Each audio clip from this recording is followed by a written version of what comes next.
just to talk about that refinery. Just an absolutely massive building. Huge. Oh, wow. Yeah. Massive warehouse. So probably whenever they closed up shop, they tore it all down for the raw materials. Exactly. Lumber and stuff. Those raw materials definitely would have been distributed and used. Maybe even sold off because the mine went bankrupt. Mr. Perry, being the richest mine owner in the area, he would buy up the smaller mines, but then the bottom just dropped out and he lost it all. Okay. Sad.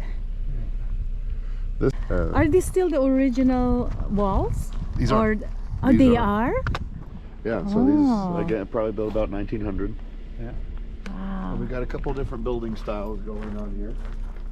Now these are very typical to deserts all across the world. Adobe. And again, you guys are probably very familiar with it, but yeah, the adobe and the stacked rock style. You can still see the grass. All the little particulate matter, Uh-huh. the plant life. Yeah, it just comes from the material beneath our feet. This was also a temperature control technique doing the half and half. It was also much faster to build with the adobe, but the rock will hold that thermal mass, and so by the end of the day the heat of the sun is going to transfer through this rock, whereas on the adobe, while it may be warm on this side, by the end of the day it's still going to be nice and cool on this side. So very much temperature regulation. You can see some remnants of some of the original lime plaster in the corners here. That's just amazing.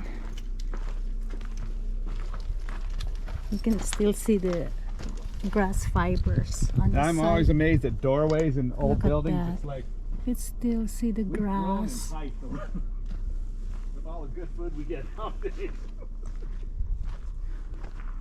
Well, and so all of the people that would have been the miners primarily were going to be Mexican. Yeah. And right here in this specific area, and we'll kind of come back to this, but right here in this specific area, most of the folks are heavy indigenous genealogy. Okay. And so just very naturally going to be smaller people. A lot of them, specifically Comanche and Apache. Operation, they're the deepest mine shafts. If you stand over this, you actually feel the heat coming up out of here. Oh. Just from the thermal mass of the ground. It's always about 70 degrees or so underground. Oh, look at that. You don't want to drop your phone in here. You don't want to drop your phone. Yeah, an iPhone will fit through there perfect.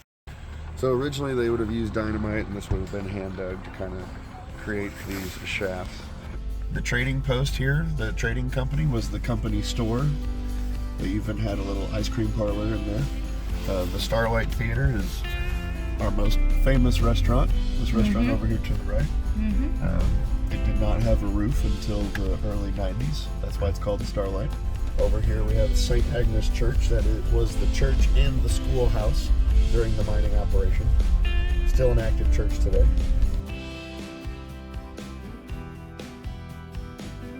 Perfect timing for sunrise over the Chisos. Oh